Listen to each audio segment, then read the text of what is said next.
A faint hum of electricity fills the silence.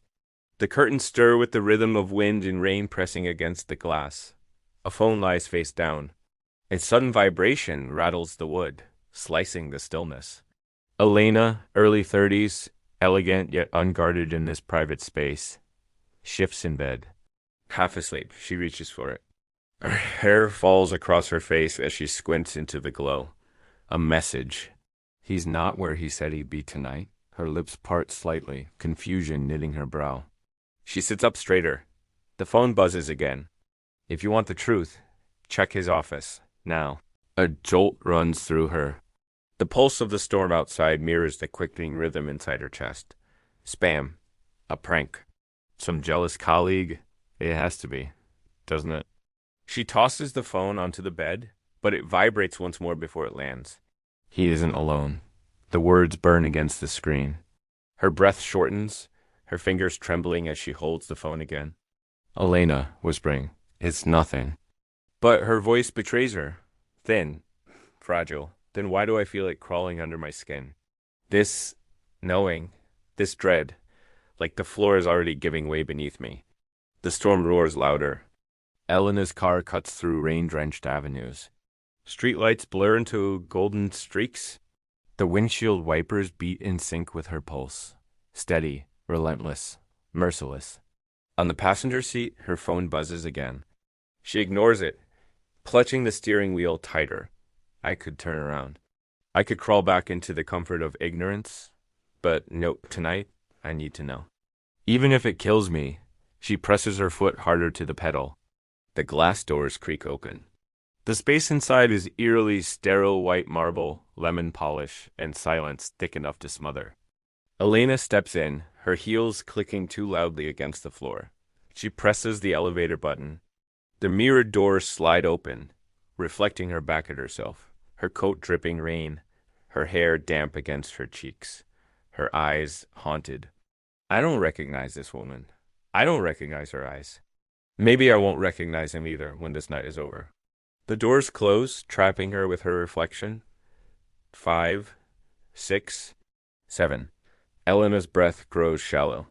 Her hands clench at her sides. The elevator doors open onto a deserted corridor.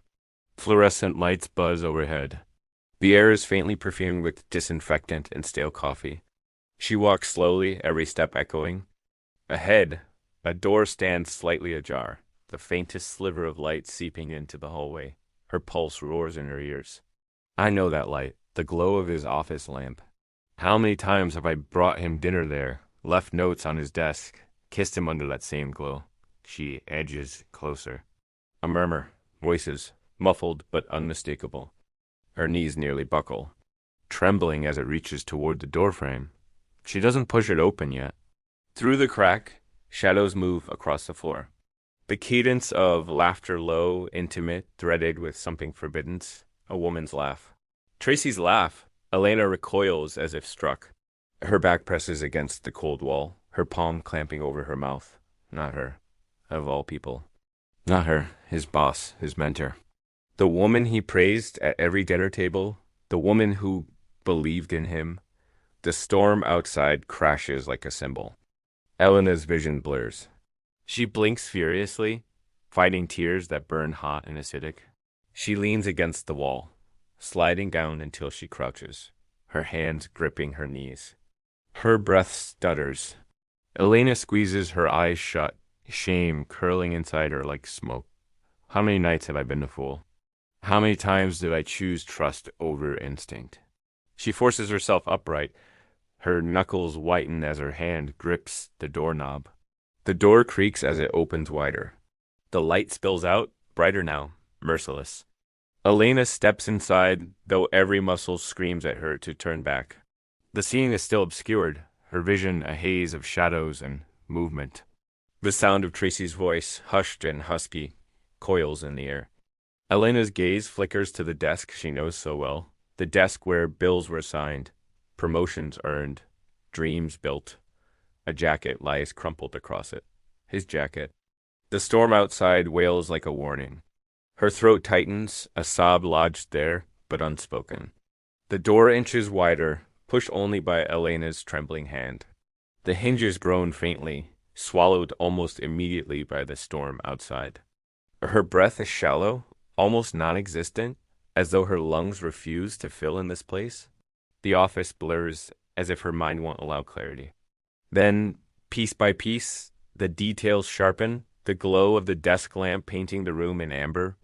2 glasses on the edge of the desk, 1 lipstick stained. A pair of heels discarded carelessly on the carpet. Her gaze lingers there. Those heels, black patent leather, impossibly tall. She's seen Tracy wear them at board dinners, clicking down polished hallways with authority. Now, here they lie, stripped away, discarded like shame. Low laughter, a man's voice, her husband's, warm and unguarded in a way she hasn't heard in years. A woman's moan, soft, muffled, but unmistakably intimate. Elena staggers back half a step, her hand finding the doorframe to steady herself. No, no, no. This isn't real. I'm dreaming. Drunk. Dying. Anything but this. Tears well, but do not fall. Her expression is caught between fury and paralysis, the kind of stunned silence that can split a soul. Beyond the desk, shadows shift. 2 bodies tangled, indistinct at first, blurred by the desk lamp's halo. Then a flash of skin, her husband's arm, bare to the elbow, gripping the curve of his shoulder. Then Tracy's voice, whispering his name like a prayer she has no right to own. You shouldn't? But God, I can't stop. Elena's hand flies to her mouth, stifling the cry, clawing its way up her throat. Her gaze rakes across the room. The desk lamp illuminates golden skin and shadows. A man's hand, her husband's, tracing the line of a back he should never touch. A gasp tears itself from Elena's throat, sharp and uncontrollable. Her husband and Tracy freeze mid-embrace. His lips hover at her collarbone, her head tipped back, eyes fluttering half shut. 2 people caught in the act, their bodies tangled in the kind of hunger Elena once thought was theirs alone. Her face crumples as if the very bones beneath her skin fracture. Tears surge unchecked. Her hands shake violently, one clutching the doorframe as if it's the only thing tethering her to the earth. The storm outside hammers harder against the glass. The high-pitched ringing in Elena's ears intensifies, drowning out the shuffle of panicked movements inside. Tracy jerks back, fumbling to straighten her blouse. Her hair tumbles loose around her face, her lips still swollen, red. Her husband stumbles away from the desk, yanking his shirt closed, eyes wide, pleading. Elena shakes her head violently. Don't. Her voice is shredded, raw from the inside out, lipstick-stained glass. A belt half unbuckled. A silk scarf, Elena's gift to him last Christmas, crumpled carelessly on the floor. Her eyes lock on it. Now the scarf lies here, desecrated.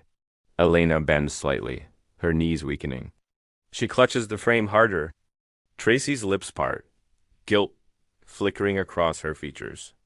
Elena, say my name again, and I'll never forgive myself for what I do next. Tracy recoils. Silence drowns the room. Her husband inches forward, hands raised in surrender, his face pale and desperate. Please, just listen. Elena lets out a sharp, broken laugh. It ricochets around the room, hollow and jagged. Listen. To what? More lies? More midnight meetings with your boss? Her voice cracks but does not falter. Her eyes blaze through the tears. God, I was so careful not to doubt you. I swallowed every suspicion, every ache in my gut, because I thought I believed in us. She pounds her chest once with her fist, as if to remind herself the pain is real. His jaw works soundlessly. He takes another step forward. It wasn't supposed to stop. Don't you dare cheapen this with excuses, Richard. Her scream fills the office, raw, primal, vibrating with every ounce of betrayal. Elena's eyes dart between them. Her husband's shame, Tracy's guilt.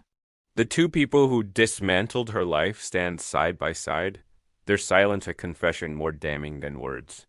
This is the moment everything ends. There is no going back, no salvaging, no forgiveness. What lies between us now is only ash. She wipes her tears roughly with her sleeve, her chest heaving. You, both of you, took my life and set it on fire. Tracy bows her head, but Elena's husband tries to step closer again. Elena, she lifts her hand sharply, a signal, a command, a boundary carved in stone.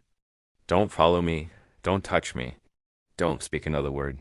The authority in her voice cuts through the storm. It's the first time tonight she doesn't sound broken, only resolute.